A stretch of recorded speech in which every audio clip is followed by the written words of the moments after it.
Hello, we're back here on Kakariki Birds of Florida. We're going to be feeding 10-day-old babies that have been pulled. They're approximately 10 days within the 3 of them. Earlier in another video that I made, we were feeding babies that were much bigger than these guys, and we were talking about the thickness of the formula. Now, this formula that I'm feeding them right now with a spoon is this one is 102 also, and they seem to like it perfect. This is the way I have it. It's a lot more runny. They go through it pretty quick. Make sure you're maintaining the head up, the 2 little legs down flat. Hold it as best as you can. Even if you make a mess, it's okay. At least they're eating, and you can clean that up later. Making sure that the crop is getting full. This baby's getting a nice feeding right before bedtime. Other things you can also look up is, I mentioned keeping the formula at a certain temperature.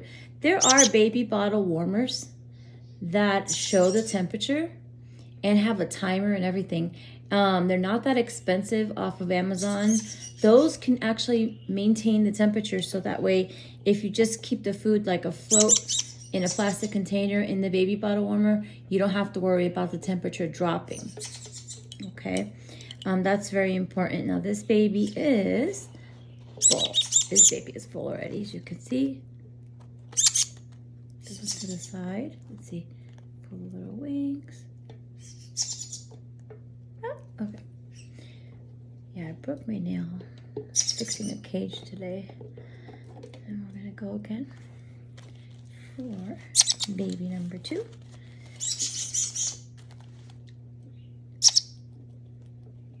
Make sure you're always watching that they don't have a bunch of leftover food from the last feeding.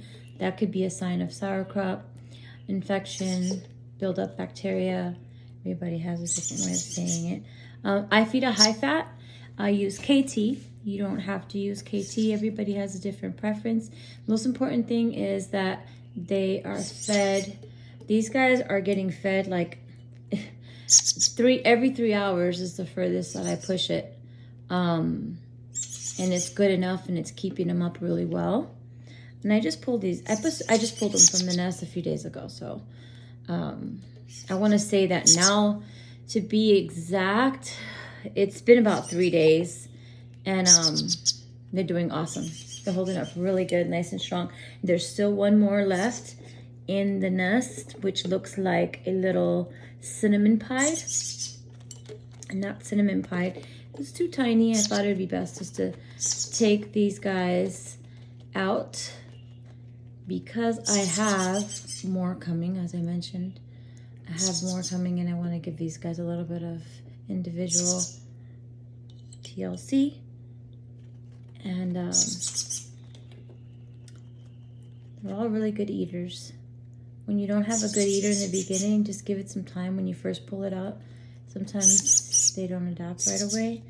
But before you know it, once that hunger kicks in, oh yeah, they adapt. If you have any questions, you can always send me a message, or you can follow me on Instagram, Kakariki Birds of Florida.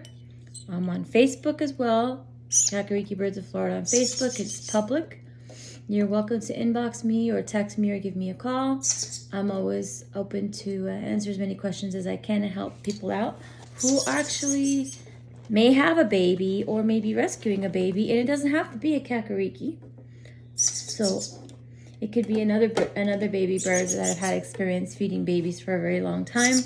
And Kakariki birds are really food motivated, so they're going to still cry, and they're still going to go at it until I cover them or put them in a darker area. Now that it's night, they're going to sleep, so they'll be fine.